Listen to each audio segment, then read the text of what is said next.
Welcome everyone, Adam the Woo here to a very windy, a very cold and crisp day in the Black Hills of South Dakota.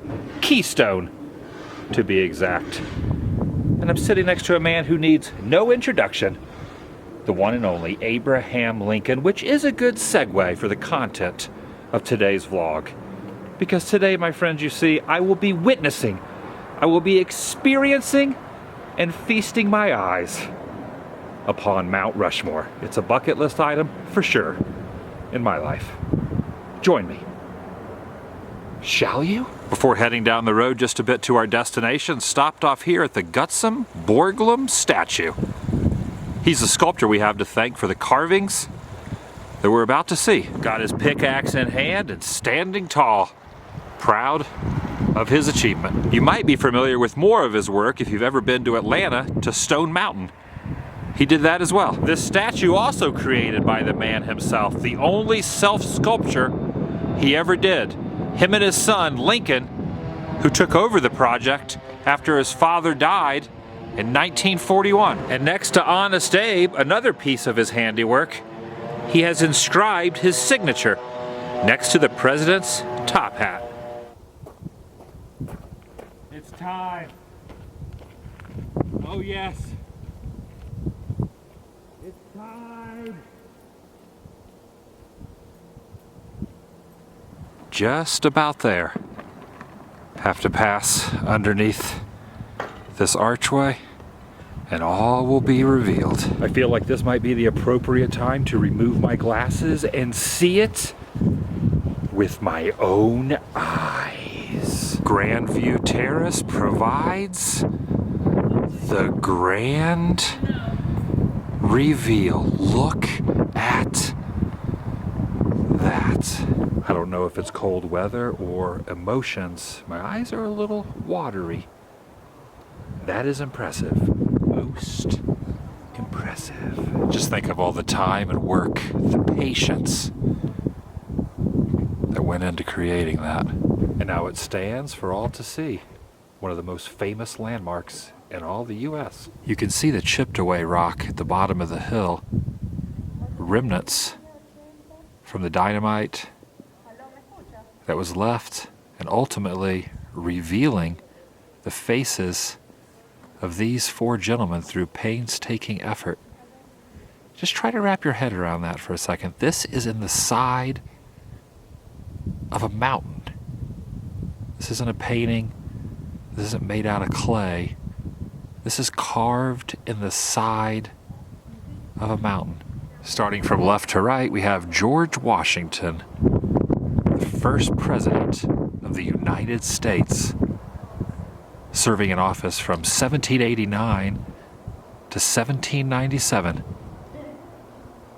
forever immortalized in stone. Next is Thomas Jefferson, the third to take office, but also one of the primary principal authors of the Declaration of Independence.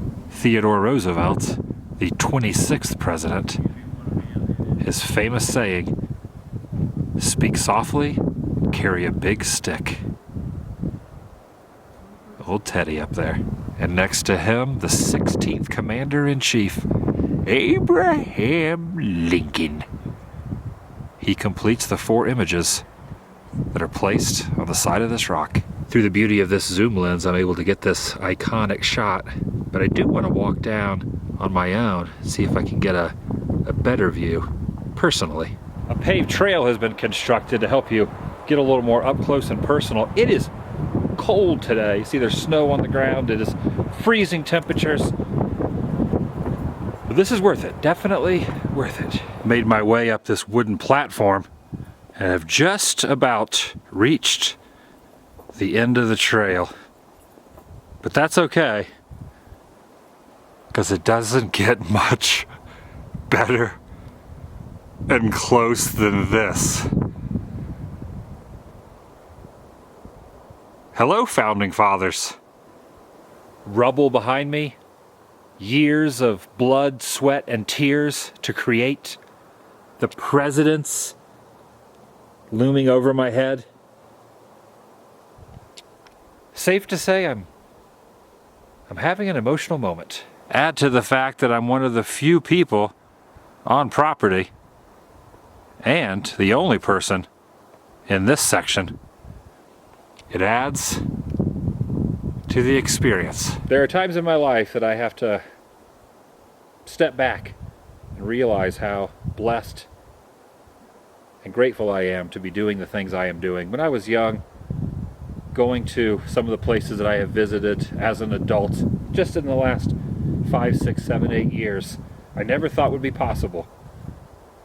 But I have stood on the cliffs and looked down into the Grand Canyon, and afterwards reflected these same thoughts.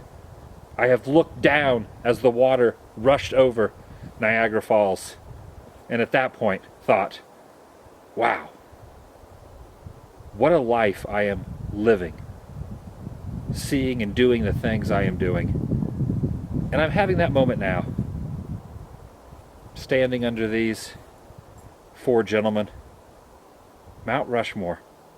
I'm here.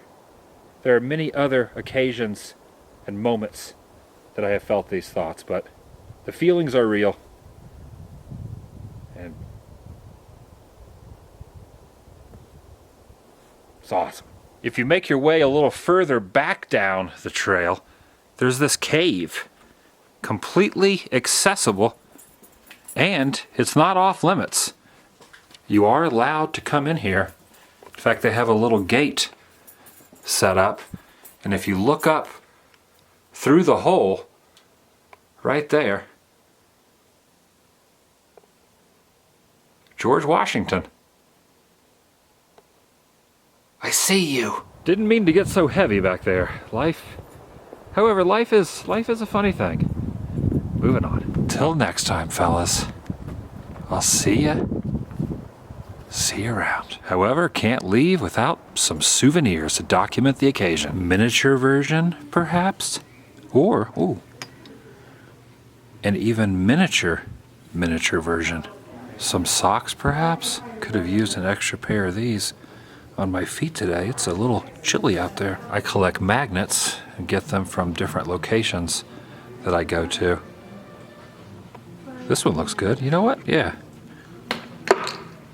Fail. Don't worry, Mr. Borglum. I understand the you break it, you buy it policy. Not that I broke it, but I bought it. You understand what I'm saying. With all the excitement and coldness on my brain, I forgot to check out the museum. It's warm in here, which is a good thing. This was the plaster model used as the measurements, what would be the finished product, and it is 1/12 scale, meaning 1 inch on the model equals 1 foot of the mountain's carving. There he is up on the shoulder, standing next to the head. Even that looks massive.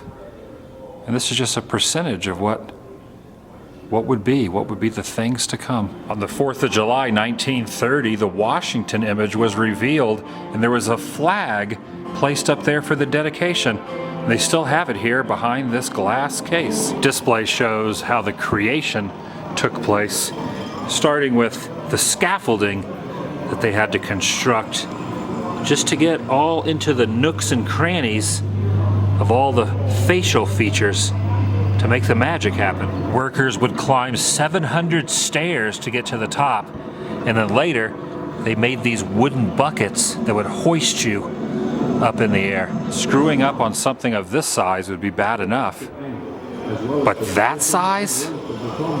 That's a whole different ball game. His original plans, he did not want to use dynamite. He was completely against it, but after a few weeks of drilling, he realized the old-fashioned way just wasn't going to cut it, and dynamite was brought in. All right, we got to detonate it. I detonate it. I'm doing my part. Pretty cool little interactive experience. You just press a button of the image you want to detonate, push this down, and there you go. Explosion. If you look closely behind the heads, it's a little passageway. It's an unfinished room back there called the Hall of Records. This is what it looks like right here. There's the door, and this is an image from back then. So there's the heads. And then tucked away behind them, there's a staircase leading up to the Hall of Records, untouched and uncarved in 1925. That's what it looked like. And at the ceremony announcing what was going to happen, there's Borglum hoisting a flag atop it. He had a vision. That's going to do it for today from Mount Rushmore. If you enjoyed this video, please give it a thumbs up. If you have not subscribed and you are new here, please do so. It will help keep you up to date on future endeavors. If you would like an Adam the Woo shirt similar to the one I am wearing, I will put the link in the description box. Get yourself one shipped anywhere directly to your door, any size, any shape, any color. And I will see you in the next video. Vlog